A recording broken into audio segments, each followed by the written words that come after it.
dampak yang bisa dirasakan, yaitu yang pertama adanya konsistensi akademik, di mana nanti gelar yang sudah kita miliki ini bisa dicabut begitu. Kemudian adanya pembatalan publikasi karya yang sudah kita sebarluaskan gitu, dan kemudian kita bisa juga diskors dari kampus gitu.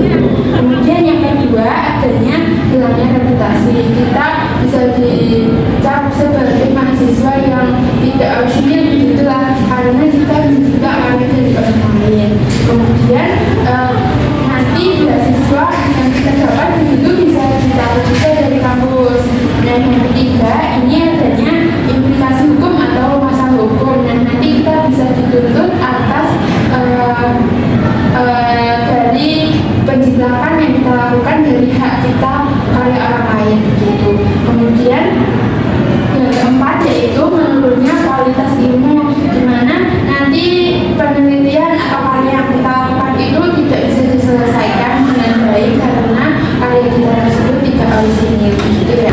Nah kemudian teman-teman, ini ada beberapa tips yang bisa kita lakukan agar kita itu bisa menjadi mahasiswa yang berintegritas. Nah untuk yang pertama, kita itu bisa melakukan parafrase yang benar, di mana kita itu bisa mengambil misalnya kita mengambil paragraf dari orang lain, karya orang lain, tapi kita ubah kalimat tersebut dengan kalimat yang lain, tetapi tidak mengubah makna dari kalimat yang kita ambil tadi begitu.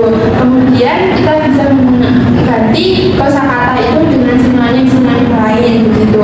Kemudian apabila nanti paragraf yang kita ambil itu panjang, kita bisa ringkas menjadi lebih singkat begitu.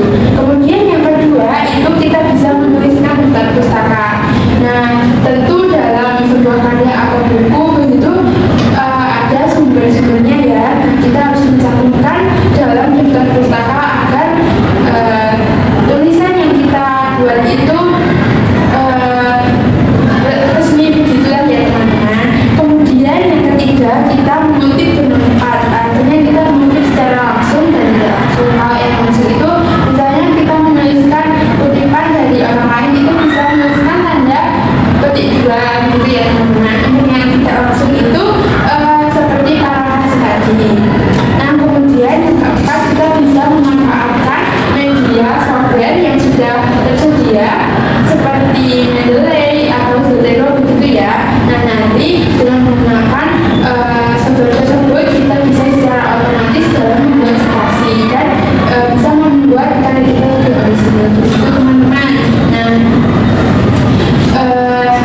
dari yang disampaikan kami tadi diharapkan kan teman-teman bisa memahami ya.